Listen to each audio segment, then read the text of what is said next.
В октябре 2025 года более 2000 человек были освобождены из скам-центров на границе Таиланда и Мьянмы. Среди них есть россияне. Но самое страшное, что почти все они ехали туда добровольно, на работу. В этом видео я объясню, как люди туда попадают, что с ними происходит внутри и как не оказаться в такой ловушке. Меня зовут Алиса, я уже более 3 лет проживаю в Таиланде. Подписывайся, у меня интересно. Итак, что произошло? Китай, Таиланд и Мьянма провели совместную операцию против крупнейшего мошеннического центра региона. Эти центры годами зарабатывали миллионы долларов на интернет-мошенничестве. Людей там не просто нанимали, их удерживали, лишали документов и заставляли работать. А в октябре 2025 года более 2000 человек были освобождены, и среди них были граждане России, Украины, Китая и стран Южно-Восточной Азии. И самый частый вопрос – как можно добровольно поехать в это место? Но ответ прост – все выглядит абсолютно нормально. Человеку предлагают работу за границей, менеджером или в поддержке клиентов, говорят, что работа будет за компьютером, высокая зарплата, жилье и перелет оплачивают, опыт не нужен. Общение идет через Telegram или WhatsApp. Иногда даже сотрудникам присылают фотографии офисов, документы, переписку с сотрудниками, то есть чтобы максимально это все выглядело реально. И для человека в сложной финансовой ситуации это действительно выглядит как шанс.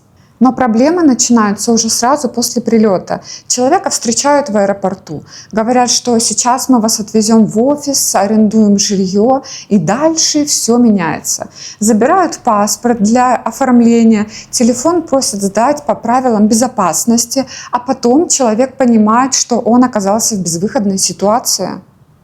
Несложно догадаться, что условия в скам-центрах не сахарные. Людей заставляют работать по 12-16 часов. Их обучают, как обманывать других людей, то есть писать жертвам, изображать инвесторов, притворяться поддержкой банков или криптоплатформ. Как правило, у человека несколько телефонов, несколько телеграм-аккаунтов, и он ведет сразу несколько переписок, то есть он обманывает сразу достаточно большое количество людей.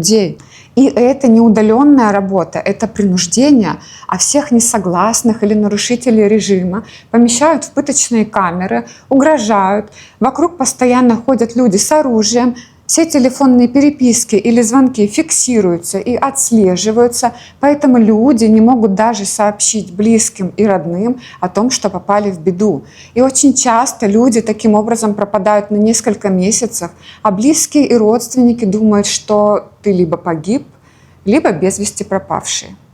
То есть просто встать и уйти невозможно. Люди находятся без документов, без связи, под охраной.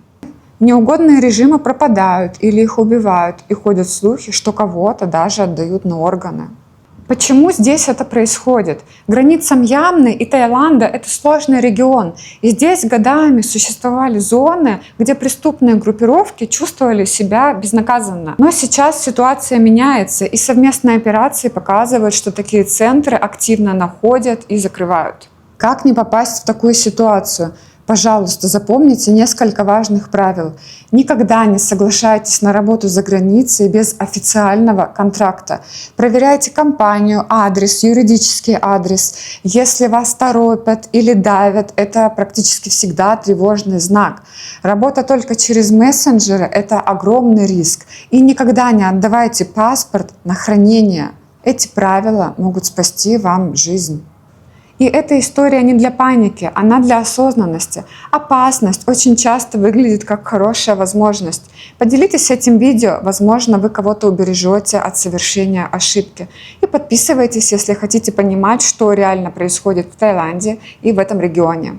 А в следующем видео я расскажу, как на самом деле устроен рынок труда в Таиланде, сколько здесь могут зарабатывать иностранцы и почему с работой тут все так сложно, и в чем вообще особенность тайского рынка труда. Спасибо, что досмотрели до конца. Осознанность сегодня – это безопасность. До встречи!